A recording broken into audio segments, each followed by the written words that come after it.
இந்த ஆண்டை பொறுத்தளவு பருவம் தப்பி பெய்த கனமழையால் பருத்தி பயிர் மிகவும் பாதிப்படைஞ்சிருக்கு.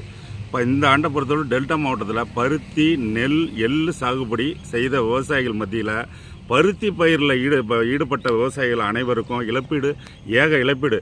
ஒரு ஏக்கருக்கு 35,000 15 நாளைக்கு ஒரு முறை அதுக்கு மருந்து அடித்து ஒரு பிள்ளையை பார்க்குற மாரி பாதுகாத்து அதை கொண்டு வந்து போகும்போது பருவம் தப்பி பெய்த கனமழையால் பருத்தி பயிருக்கு கீழே செடி வந்து செத்து போச்சு. இந்த பாருங்கள் பருத்தி பூவு, பருத்தி காயை பாருங்கள் எப்படி இருக்குன்னு.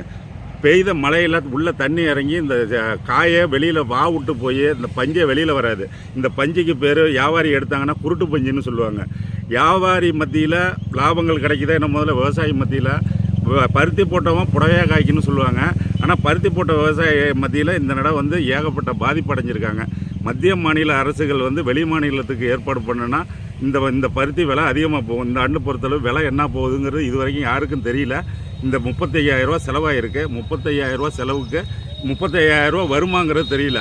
மத்திய அரசு, மாநில அரசு உடனடியாக நடவடிக்கை எடுத்து வேளாண் துறை அதிகாரிகள் இது வரைக்கும் வந்து பார்க்கல. வந்து உடனடியாக பார்த்து கணக்கெடுத்து யாருக்கு என்ன பாதிப்புங்கிறது பொய் தில்லுமுள்ளு இல்லாமல் இது நேரடியாக அவங்கவுங்க அக்கௌண்ட்டுக்கு நிவாரணம் கொடுக்கணுன்னு விவசாயி மத்தியில் நெஞ்சில் பாலை வாக்கணும்னு சொல்கிறோம். நிவாரணம் கொடுக்கணுன்னு விவசாய சங்க சார்பாக உங்களை கேட்டுக்கிறோம்.